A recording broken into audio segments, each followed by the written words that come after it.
Hello everyone and welcome back to my channel.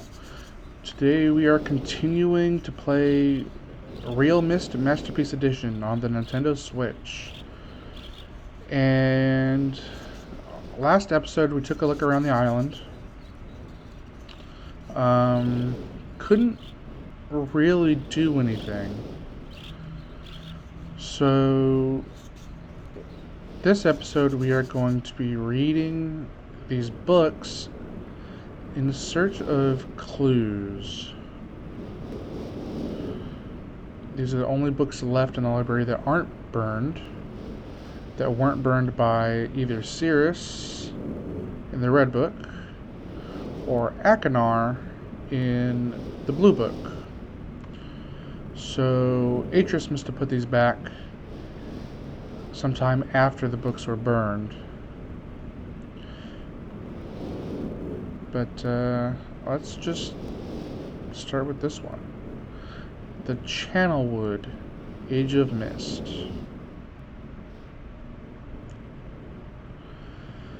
I have called this age Channelwood, and it is a very different world. Though it is exactly how I imagined it, it's still amazing to see it with my own eyes. Water covers this age as far as I can see, except for a small rocky island. Elsewhere, there are only trees, which grow directly out of the water. A myriad of thin wooden passages are built just above the water and disappear into the forest. I assume they were built some time ago, for they appear aged. I am eager to discover more about this land and its people, but I have arrived here late and I must rest. I was awakened this morning by strange noises coming from a pathway adjacent to the one on which I had slept. I saw a group of monkey-like people heading in my direction. They had not seen me yet, and I did not feel threatened by their presence. Their response to me was one that I would have never expected. After staring at me for a short time, they fell to their knees and began what appeared to be some sort of ceremonial worship. I tried to speak to them, but they did not understand my language. Instead, they indicated through enthusiastic hand motions that I was to follow them. As we walked, I began to notice that the waters below us were changing colors. Slowly, subtly, they would change from deep blue to muddy orange, then from muddy orange to beautifully clear. I was so intrigued by the water, I hardly noticed that we had arrived at a ladder. Climbing the ladder led us to their village, which is about 10 meters above the water, and can only be reached by rope ladders that stretch from the lower paths to the village level, approximately halfway up the grand trees. It is very interesting watching these people carry out their daily tasks. Even after watching them for hours, I did not understand exactly what they were doing. At sunset, they motioned for me to follow them. I followed the creatures to the doorway of an enormous hut. Strangely, once inside, I found that the hut appeared even larger than it had from the outside. The walls were garnished with bright metals, and in the center of the hut sat the leader of these people. At least, he appeared to be their leader, for he sat a meter off the floor in a thick throne. Guards surrounded the strong creature, who was dressed in many exotic, colorful fabrics. Next to the leader sat a very old human. At least, to some extent, he appears human. His hair, which was only on his face and head, was completely gray, almost white, and hung very long around his frail body. His thin head hung limply by an almost grotesque neck that could not hold its head up to look at me. But what a surprise! This creature could speak my language. Shortly thereafter, I was given a bed with some hand motions that looked to be telling me to go to sleep. I look forward to learning more. As I suspected, the ancient creature is a human, but he is old beyond his own reckoning and seems almost insane. However, the tree dwellers revere him as a god. They are treating me now in the same fashion, which makes me feel very uncomfortable. It is almost impossible to understand this old man. His voice is feeble but wild. He has adopted much of the language of the tree dwellers. He himself told me that he had not spoken our own tongue in ages. He attempted to explain to me the history of this place. The following is my best translation of what he has told me. Many years ago, the humans and tree dwellers lived together in this place, which was then a vast island. They interacted very little. The humans dwelt on the ground, and the tree dwellers lived high above the humans. Occasionally, the island was disturbed by mysterious rumblings which happened randomly, some sort of tectonic or volcanic action, I suspect. The sometimes slight, sometimes heavy tremors would only last a short time. Then they would stop, allowing everything to return to normal. One day things changed. The rumblings began and grew quickly to unprecedented levels. Soon it became apparent that the entire island was sinking slowly into the ocean around them. Many of the humans died that day, but not before sacrificing themselves in order to stop the sinking of the island. The humans who lived through this catastrophe moved into the trees, where they gradually died out, maybe because they were unequipped for such an environment, but I am not sure. This is the story the old man communicated to me, although many details are very unclear in my mind. I am especially confused as to how the humans saved the island from completely sinking. In fact, I doubt the accuracy of that part of the story. The island must have stopped on its own. Yet the old man believes in the truth of the story as if he had been there, and the tree dwellers worship him, and apparently all humans, as if they were heroes or gods. The old man ended our conversation today with an event which I will never forget. He began gripping my hands tightly, murmuring something about rest and asleep. He then said, "We had expected you to come sooner." These actions filled me with a sort of immediate dread. With much effort, he stood to his feet. I tried to help him, but he pushed me away with more force than I imagined his frail body contained. The tree dwellers quietly surrounded him with very solemn faces. They then kneeled before him. He walked to each and placed his hand on their heads. All the while he murmured words which I did not understand. Finally, he turned to me and smiled. Then he closed his eyes and walked out the door and off the narrow path, high in the trees. The tree dwellers were very silent. They began a procession down the nearest rope ladder. As I was descending, I saw several of them pick up the body. He had fallen onto a lower level of the walkway, and carry it away. He was laying down at the dead end of a short pier-like structure. With the use of some potion, one of the tree creatures lit the pier on fire, and I watched as the flames engulfed him. As this strange funeral proceeded, the waters around the pier changed to dull green. This morning I awoke, finding it hard to even believe the previous evening's events. The water is a dull green for as far as I can see now. For some reason, the water no longer shifts color. As I wander through the pathways, the creatures watch me, curious to see what I will do next. They are constantly offering me strange objects of affection. I even found food outside the doorway to the room in which I had slept. This is a unique race of beings. I hope to learn their language soon so that I may learn more from them. I have lived on this world for 3 months off and on, and the dwellers have shown great hospitality. I am even beginning to learn bits of their language. I have decided to return home for an extended stay with my loving wife and my sons, and hopefully return with them. However, I'm sure Catherine will once again refuse. I think this age would be a wonderful experience for them all, and I at least look forward to how Cirrus and Achenar will react to its curious inhabitants. Catherine is staying behind, as expected. My sons have returned with me, and they enjoy this age very much. They get along very well with the tree dwellers and are picking up their language surprisingly fast. I have no doubt that it will not be too long until they can speak with the tree dwellers much better than myself. I am leaving tomorrow to check on Osmoian age. Cirrus has suggested that I allow him and his brother to stay, though the idea unsettles me. I know the boys are growing up rapidly. The hospitality of these creatures is such that I could think of no better place to leave them alone for a short while, so I will consent to their request. I warned the boys not to take advantage of the respect the tree dwellers have for their ideas. They seem to understand my warning, and I have faith they will follow it. Much to my dismay, upon arriving in Everdunes, I learned that Pran and her people are continuing to be menaced by the Choctic. I fear for their survival and plan on returning to her shortly after checking on Cirrus and Achenar here. See Everdune's journal for more information. After watching Cirrus and Achenar, I see they are handling things very well, and I think I can put to rest any fears about leaving them in Channelwood again.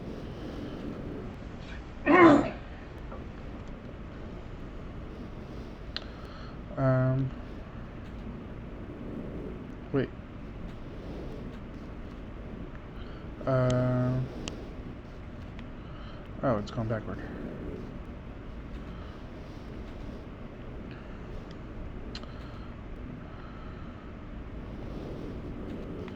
Okay. I think I can put to rest any fears about leaving them in Channelwood again, and for a little longer time. The tree dwellers seem slightly distressed that I am leaving, but are happy that Cirrus and Achenar are staying behind again. I have been gone for over 3 days, and have been to many different places.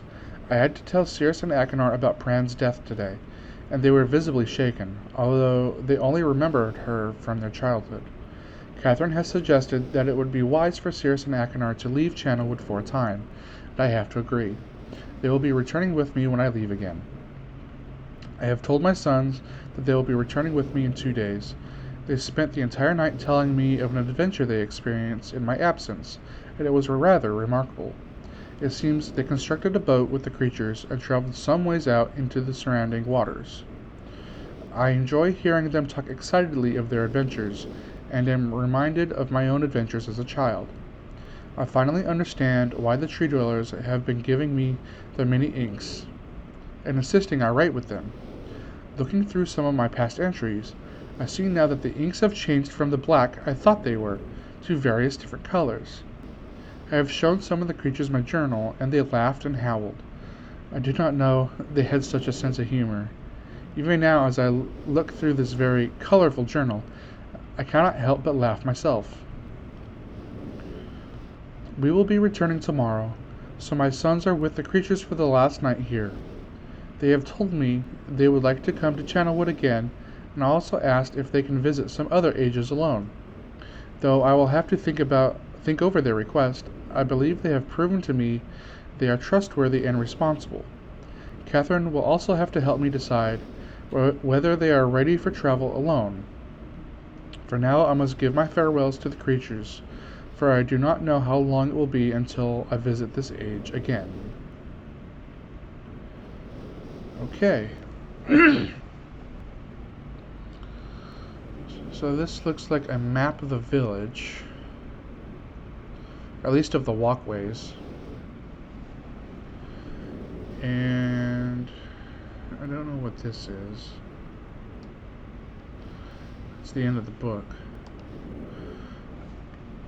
Okay, so Atreus traveled to what is called an age. Atreus is from a race of beings known as the Dunny,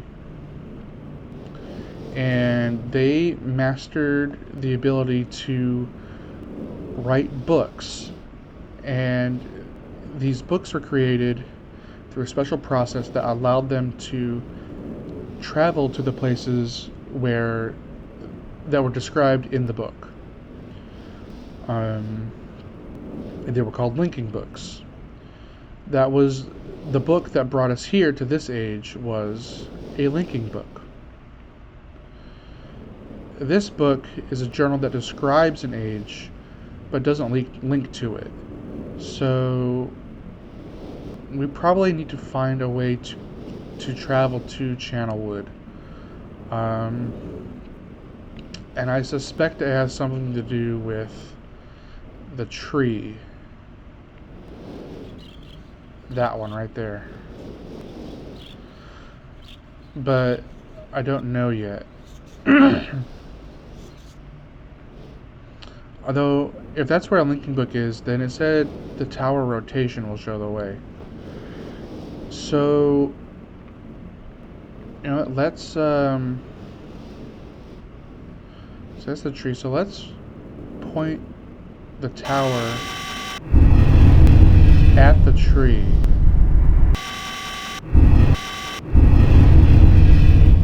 Right there. Let's point the tower at the tree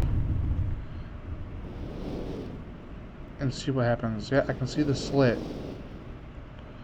So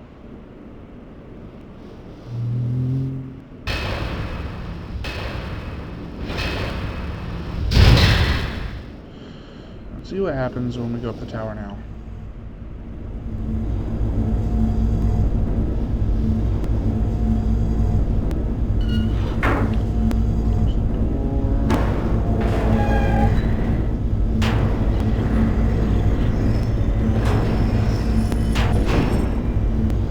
And now it's open.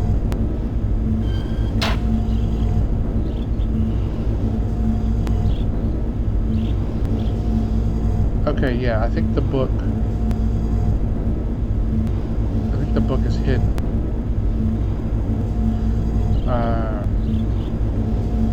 At the tree.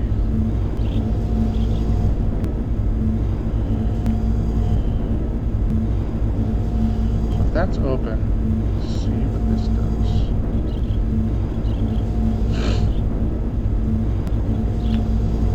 does. 724. That sounds like a safe combination to me.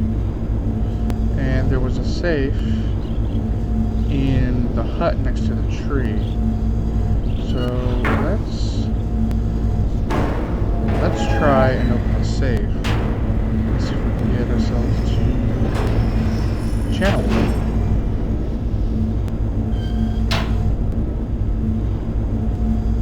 So 724.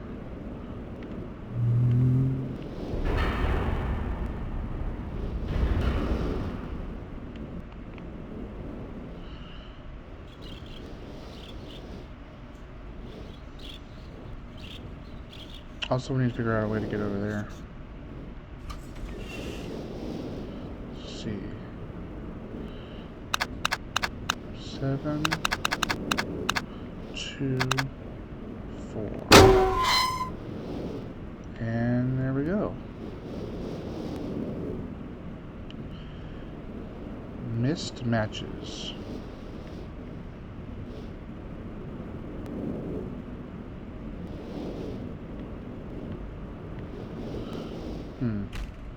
Maybe we need to turn on the gas.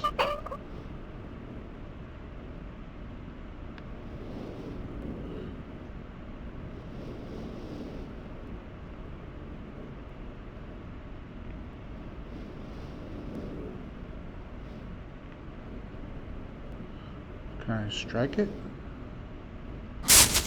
There we go.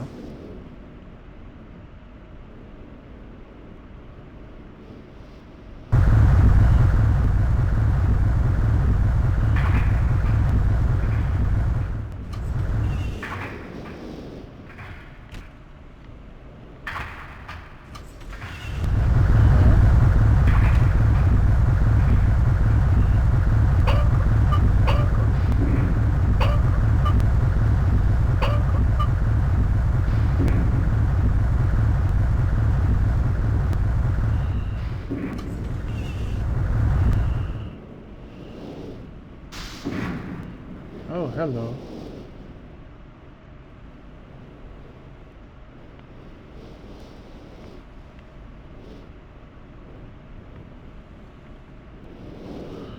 The tray moved down.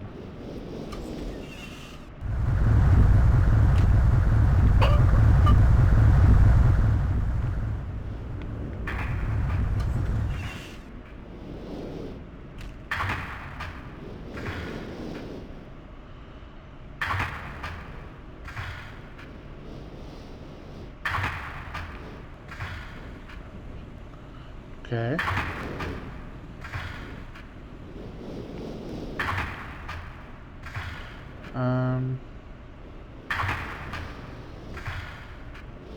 So it's an elevator. Okay, so I need to set it the other way. And then...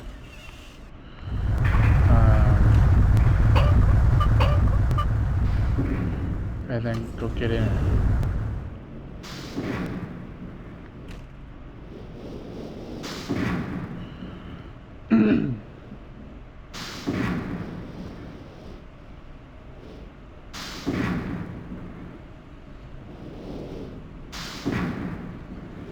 There we go.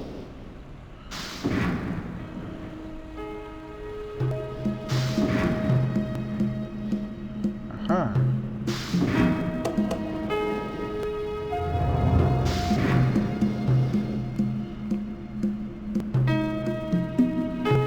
Okay.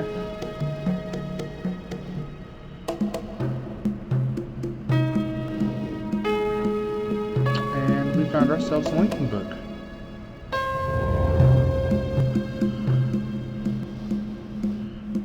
To Channelwood. Loving the music.